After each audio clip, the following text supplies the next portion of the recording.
Frankie Muniz. You almost certainly know the name. He was Malcolm in Malcolm in the Middle, just one of the biggest child stars on the planet. But for what feels like forever now, his entire story has been wrapped up in this really strange and really persistent rumor. So today, we're going to untangle all that. We're separating the myth from the reality.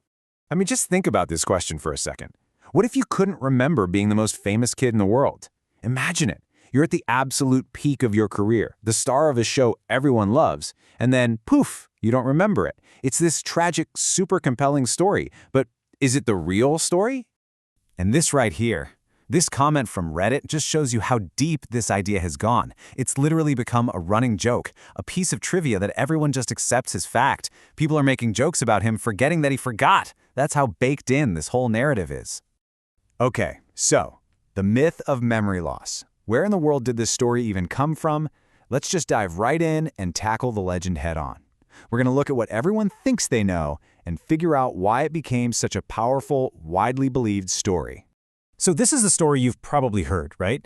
That Frankie had a bunch of concussions when he was a kid, and then later a really scary series of mini-strokes, or TIAs, that just completely wiped the Malcolm in the Middle years from his memory.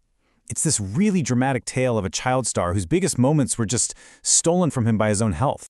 Now, to really get a handle on the scale of what he supposedly forgot, let's just rewind back to his peak. Because it wasn't just Malcolm, oh no, he was also living out basically every kid's dream as a teenage secret agent. Seriously, think about this. We are talking about a kid who was getting trained to drive like a professional stuntman, do high-speed chases, martial arts. He was infiltrating secret labs and saving the world on screen. These are the kinds of things you'd think would be completely burned into your memory forever. He wasn't just acting, he was living an action movie.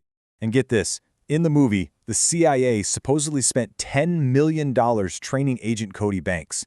That number just paints a picture of this larger-than-life world he was at the very center of, a world that seems pretty much impossible to just forget. And what did he think about it back then? Well, in his own words, it was awesome. He was all in, totally pumped about the role. This wasn't some job he was just sleepwalking through. He was genuinely having the time of his life, which, makes the idea that he has no memory of it even more jarring.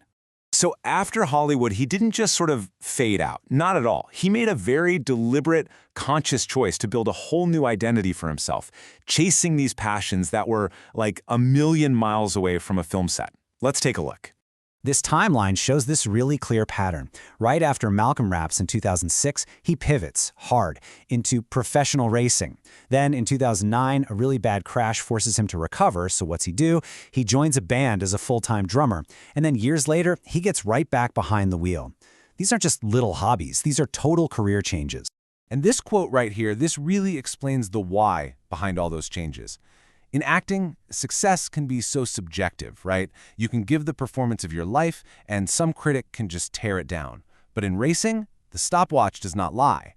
He was looking for a different kind of validation, something tangible, something he could measure in black and white.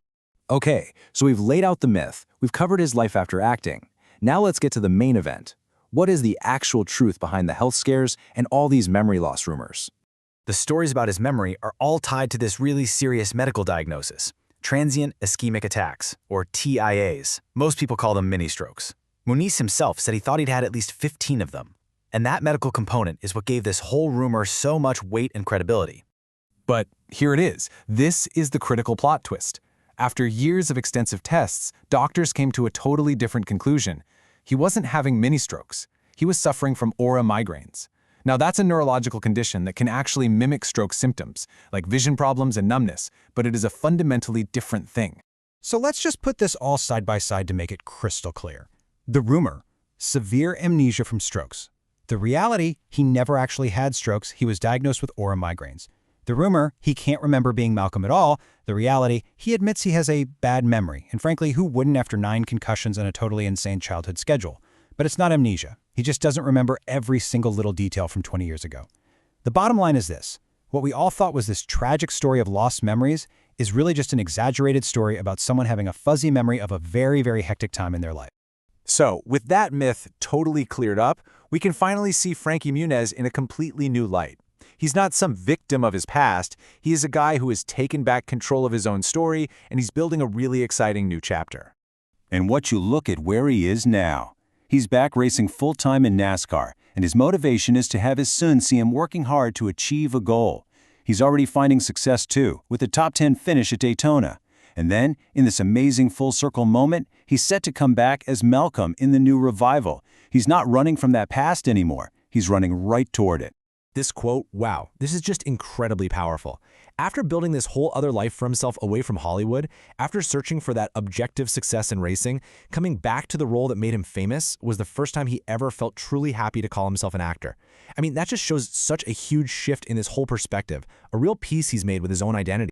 And that kind of leaves us with this one last fascinating question to think about.